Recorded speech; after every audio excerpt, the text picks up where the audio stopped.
Assalamualaikum warahmatullahi wabarakatuh. Selamat pagi. Kami dari kelompok 9 ingin mempresentasikan RPJMD Jawa Tengah 2018-2023. Kenapa kami memilih RPJMD 2018-2023 di Provinsi Jawa Tengah? Karena RPJMD ini berfokus pada penyelesaian masalah kemiskinan dan ketimpangan. Sebagaimana yang kita ketahui dan juga jika kita melihat RPJMD 2018-2023, dijelaskan bahwa kemiskinan terus menurun, akan tetapi ketimpangan masih meningkat. Di sini kami mencoba melihat kenapa ini masih terjadi, dan kami juga mencoba melihat realisasinya sejauh ini dari 2018 hingga 2020. Sejauh mana itu dan kenapa itu bisa terjadi? Simak selanjutnya. Tujuan dari pembangunan yaitu untuk meningkatkan kesejahteraan nasional. Salah satu cara untuk mewujudkan kesejahteraan yakni dengan mengurangi kemiskinan. Sayangnya, kemiskinan masih menjadi permasalahan nasional yang hingga saat ini masih dilakukan berbagai cara untuk mengatasinya. Menurut data dari BPS, kemiskinan berpusat di Pulau Jawa, di mana Jawa Tengah sebagai provinsi dengan kemiskinan tertinggi. Jumlah penduduk miskin di Jawa Tengah pada tahun 2018 mencapai 11,9%. Hal ini lebih sedikit dibandingkan dengan tahun-tahun sebelumnya. Meskipun mengalami penurunan, tetapi angka absolutnya tetap masih tinggi. Provinsi Jawa Tengah menduduki peringkat pertama terkait penurunan kemiskinan. Penurunan kemiskinan yang cukup tinggi mengindikasikan bahwa program penanggulangan kemiskinan sudah berjalan sesuai dengan arahnya. Sayangnya, penurunan ini tidak berlangsung lama. Pada tahun 2020, kemiskinan di Jawa Tengah meningkat menjadi 11,41%. Hal ini tidak terlepas sebagai dampak dari pandemi COVID-19. Kuncoro 2006 menjelaskan bahwa ketimpangan adalah perbedaan standar hidup yang ada di masyarakat yang dapat menciptakan jurang kesejahteraan di masyarakat. Ketimpangan dapat diukur menggunakan indeks Gini, kriteria distribusi pendapatan menurut Bank Dunia, dan indeks Williamson. Jika menggunakan indeks Gini, maka ketimpangan yang terjadi di Provinsi Jawa Tengah pada tahun 2013 hingga 2016 dapat dilihat pada tabel berikut, turun dari angka 0,382 menjadi 0,387. Akan tetapi, pada tahun 2017, ketimpangannya naik lagi menjadi 0,365. Ketimpangan yang terjadi di Provinsi Jawa Tengah ini dapat dikategorikan sebagai ketimpangan sedang karena berada di antara angka 0,3 hingga 0,5. Lalu, jika menggunakan pengukuran distribusi pendapatan menurut Bank Dunia, dapat dilihat pada tabel bahwa pada tahun 2013 hingga 2016, tiap tahunnya jumlah 40% penduduk dengan pendapatan rendah ada di angka 18% dari keseluruhan. Jumlah 40% penduduk dengan pendapatan menengah ada di angka 34 hingga 37%, dan untuk 20% penduduk dengan pendapatan tinggi berada pada angka 44 hingga 47%. Hal ini menunjukkan bahwa rata-rata ketimpangan yang terjadi cenderung rendah, akan tetapi perubahannya fluktuatif. Lalu yang terakhir, jika melihat dari indeks Williamson, tingkat kesenjangan antar kabupaten atau kota di Provinsi Jawa Tengah pada tahun 2012 hingga 2016 mengalami penurunan konstan tiap tahunnya dari yang semula 0,64 menjadi 0,62. Nah, ketimpangan yang telah saya sebutkan sebelumnya merupakan ketimpangan yang terjadi pada tahun 2012 hingga 2016. Lalu, bagaimana kondisi ketimpangan Jawa Tengah pada Provinsi 2018 hingga 2020? Sekarang kita akan membahas mengenai strategi dan perencanaan program pembangunan yang dilaksanakan menurut RPJMD. Perencanaan pengentasan kemiskinan termuat dalam RPJMD pada misi nomor 3, di mana isinya memperkuat kapasitas ekonomi rakyat dan membuka lapangan kerja untuk mengurangi kemiskinan dan pengangguran. Berikut beberapa program unggulan pemerintah Provinsi Jawa Tengah dalam kaitannya dengan strategi pengentasan kemiskinan, pengangguran, dan ketimpangan. Yang pertama, Satgas Pengentasan Kemiskinan. Satgas ini secara fungsional bertujuan untuk memastikan kebijakan, program, dan kegiatan penanggulangan kemiskinan dapat terlaksana, terutama dalam pengolahan data, perumusan masalah, perumusan kebijakan, pelayanan pengaduan masyarakat, serta pelaporan. Yang kedua, program bantuan keuangan desa. Program ini merupakan bantuan keuangan kepada pemerintah desa untuk peningkatan prasarana dan sarana desa, pembangunan kawasan pedesaan, pengembangan desa wisata, peningkatan ketahanan masyarakat desa, dan operasional kadar pemberdayaan masyarakat desa atau KPMD. Yang ketiga, rumah sederhana layak huni. Pemerintah provinsi bekerjasama dengan pemerintah kabupaten, program dana sosial perusahaan, dan lembaga pembiayaan serta didukung oleh pemerintah pusat untuk mewujudkan rumah layak huni. Yang keempat, program Maju Bareng. Program ini diberi nama Maju Bareng dengan harapan perangkat daerah bersama-sama membuat Maju Jawa Tengah terbebas dari kemiskinan dengan cara setiap satu organisasi perangkat daerah minimal mendampingi satu desa miskin atau sering disebut satu OPD, satu desa binaan. Program kelima, Zakat Provinsi ASN. Zakat Provinsi ASN merupakan program zakat yang dibayarkan oleh ASN dengan sistem tambahan penghasilan pegawai TPP eselon 2, 3, dan 4 dipotong 2,5% untuk zakat. Yang keenam, program penguatan BUMDes.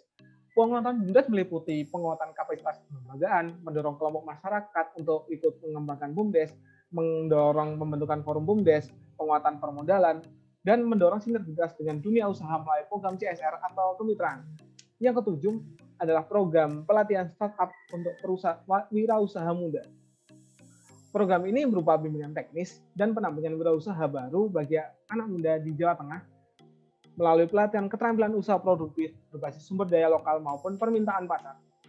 Yang ke-8, program sekolah biaya pemerintah khusus untuk siswa miskin. Program ini diperuntukkan bagi anak sekolah dari keluarga miskin yang pembiayaan operasionalnya ditanggung oleh pemerintah Provinsi Jawa Tengah secara penuh. Implementasi dari program ini antara lain adalah pengelolaan SMK boarding dan juga beasiswa miskin atau BSM. Yang ke-9 adalah aplikasi Jalan Cantik. Aplikasi Jalan Cantik merupakan aplikasi aduan terkait penanganan problem jalan dan jembatan rusak.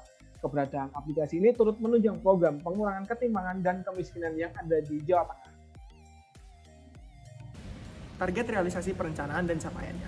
Jika kita melihat target realisasi yang ada pada RPJMD 2018-2023 dengan membandingkan realisasi yang sudah berjalan yakni tahun 2019-2020, maka dapat dilihat beberapa hal demikian. Yang pertama adalah kemiskinan di perkotaan. Pada tahun 2019 mengalami penurunan sebesar 0,55%. Pada tahun 2020 mengalami peningkatan sebesar 1,13%. Di kemiskinan di pedesaan mengalami penurunan pada tahun 2019 yakni sebesar 0,48%. Dan pada 2020 mengalami peningkatan sebesar 0,55%. Rata-rata lama sekolah pada tahun 2019 mengalami peningkatan sebesar 0,22 tahun, sementara pada tahun 2020 mengalami peningkatan sebesar 0,35 tahun. Angka harapan hidup juga demikian mengalami peningkatan pada tahun 2019, yakni sebesar 0,14 dan 2020 sebesar 0,29. Jika kita melihat hal ketimpangan, bisa dilihat pada indeks Gini salah satunya. Indeks Gini mengalami peningkatan yakni sebesar 0,08 pada tahun 2019 dan mengalami peningkatan sebesar 0,019 pada tahun 2020. Ini menunjukkan ketimpangan masih terjadi. Distribusi pendapatan dapat dilihat pada tabel berikut.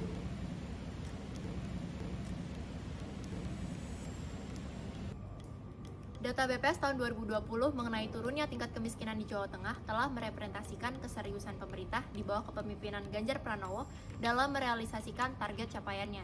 Program yang dibuat mampu menjawab kebutuhan masyarakat dan menurunkan angka kemiskinan, meskipun belum diikuti dengan menurunnya ketimpangan di daerah Jawa Tengah. COVID-19 masuk di Indonesia pada tanggal 2 Maret tahun 2020 dan pada tanggal 9 Maret tahun 2020 terkonfirmasi kasus pertama di Jawa Tengah, tepatnya di kota Surakarta. Pandemi secara singkat melumpuhkan berbagai sektor, terutama pada sektor perekonomian. Banyak yang dirumahkan, di PHK, produksi tidak berjalan, sehingga per Maret 2020, tingkat kemiskinan di Jawa Tengah kembali mengalami peningkatan.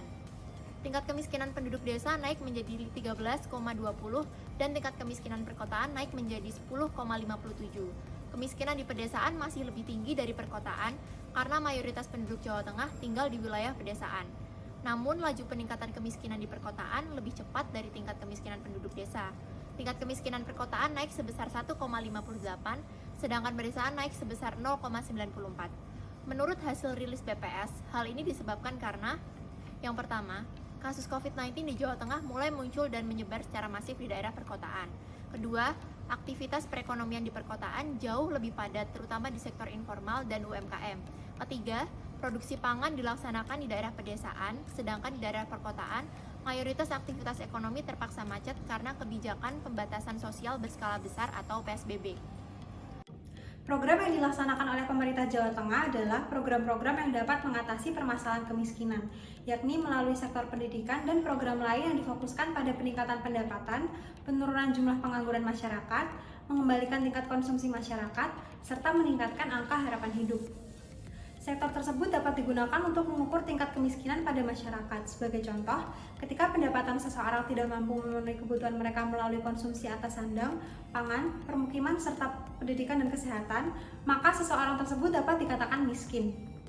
Namun, beberapa program dalam dokumen RPJMD tersebut tidak sepenuhnya dapat diimplementasikan dalam situasi pandemi COVID-19. Beberapa program yang dilaksanakan di tahun sebelumnya belum memberikan dampak signifikan terhadap pengentasan kemiskinan di Jawa Tengah. Misalnya seperti program Satgas Pengentasan Kemiskinan, Rumah Sederhana Layak Huni, dan program pendampingan 1 OPD 1 desa. Untuk memperbaiki kondisi kemiskinan di situasi pandemi, pemerintah mengeluarkan kebijakan baru antara lain program Jogotongo, program Kebulan Digital Hetero for Startup, aplikasi Silap CSR, dan program Credit Center. Meskipun tidak semua kebijakan baru yang dibuat oleh pemerintah provinsi mampu mencegah peningkatan kemiskinan di Jawa Tengah secara keseluruhan, akan tetapi capaian target tahun 2020 dalam RPJMD Jawa Tengah di beberapa bidang lainnya berhasil mencapai target. Bidang tersebut antara lain bidang konsumsi, pendidikan, maupun harapan hidup. Sayangnya, ketimpangan di Jawa Tengah hingga tahun 2020 belum bisa teratasi. Ditambah lagi dengan adanya pandemi COVID-19 2020 semakin mempertinggi tingkat ketimpangan. Terbukti pada tahun 2020, target penurunan indeks Gini belum bisa tercapai dan meningkat sebesar 0,019. Padahal, jika dilihat lebih jauh, pada dasarnya kebijakan dan program yang dibuat pemerintah sudah direncanakan dengan baik. Hanya saja, dalam implementasinya, banyak faktor-faktor lain yang mempengaruhi jalannya kebijakan, sehingga output kebijakan belum memberikan hasil sesuai target yang direncanakan. Analisis SWOT dalam dokumen RPJMD Jawa Tengah 2018-2003 sangat tepat untuk menganalisis sejauh mana dokumen ini mampu mengakomodasi isu strategis di Jawa Tengah. Yang pertama, strength atau kekuatan. Kepemimpinan Jawa Tengah lebih melek teknologi, responsif, dan dekat dengan masyarakat. Terlihat dari aktifnya sosial media mereka seperti Instagram hingga Twitter untuk membagikan perkembangan kinerja, menanggapi berbagai pertanyaan, maupun pesan yang disampaikan oleh masyarakat. Yang kedua, program pengentasan kemiskinan tidak hanya berupa bantuan langsung, melainkan kental akan unsur pemberdayaan sumber daya manusia. Yang ketiga, program kerja yang dibuat oleh pemerintah Provinsi Jawa Tengah, terutama dalam menurunkan kemiskinan, terukur dan terimplementasi dengan baik. Yang keempat, program perbaikan jalan melalui aplikasi Jalan Cantik efektif meningkatkan kegiatan perekonomian karena akses jalan jadi mudah di Jawa Tengah. Analisis kedua yaitu weakness atau kelemahan. Yang pertama, target untuk menurunkan ketimpangan hingga tahun 2020 masih belum berhasil, meskipun berbagai program telah dibuat dan dievaluasi oleh pemerintah. Yang kedua, dalam dokumen RPJMD belum terdapat program yang spesifik di bidang perikanan atau kelautan. Padahal, banyak kabupaten atau desa di Jawa Tengah yang berbatasan langsung dengan laut dan pantai, sehingga memiliki potensi besar di bidang perikanan. Apabila potensi khusus direncanakan sesuai dengan wilayah tersebut untuk mendorong perekonomian secara masif dan dapat dilaksanakan secara progresif, maka peluang untuk menurunkan kemiskinan di Jawa Tengah menjadi lebih besar. Ketimpangan pun bisa jadi berkurang. Kemudian yang ketiga, beberapa data tabel dalam dokumen RPJMD 2018-2023 masih belum lengkap. Selain itu, data laporan mengenai capaian target pada tahun 2019-2020 masih sulit ditemukan dalam data BPS. Jawa Tengah merupakan wilayah yang masih kental akan budayanya. Memperhatikan aspek budaya dalam proses penyusunan program atau kebijakan dapat menjadi peluang untuk meningkatkan keefektifan dalam proses implementasinya. Suara masyarakat adat selaku aktor lokal yang paling dekat hubungannya dengan alam perlu dijadikan pertimbangan serius. Dalam kehidupannya sehari-hari, masyarakat, khususnya yang tinggal di desa, cenderung memperhatikan keberlanjutan ekologi dengan budaya yang mereka anut, di mana prinsip ini selaras dengan tujuan SDGs.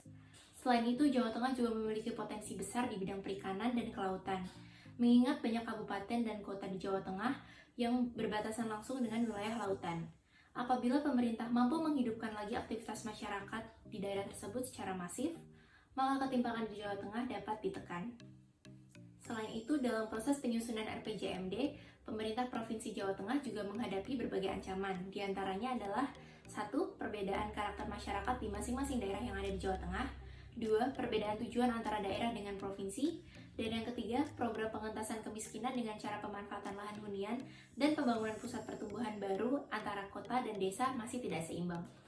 Setelah menganalisis terkait RPJMD Jawa Tengah periode 2018-2023, dapat disimpulkan bahwa kemiskinan masih menjadi permasalahan utama, terlebih dengan adanya situasi yang tidak menentu di era COVID-19. Sehingga dengan demikian penguatan program unggulan yang telah didesain sebelumnya guna mengatasi masalah kemiskinan sudah seharusnya dioptimalisasikan lebih lanjut. Cukup sekian dari kami kelompok 9, sampai jumpa di lain waktu, dan jangan lupa jaga kesehatan teman-teman. Bye-bye.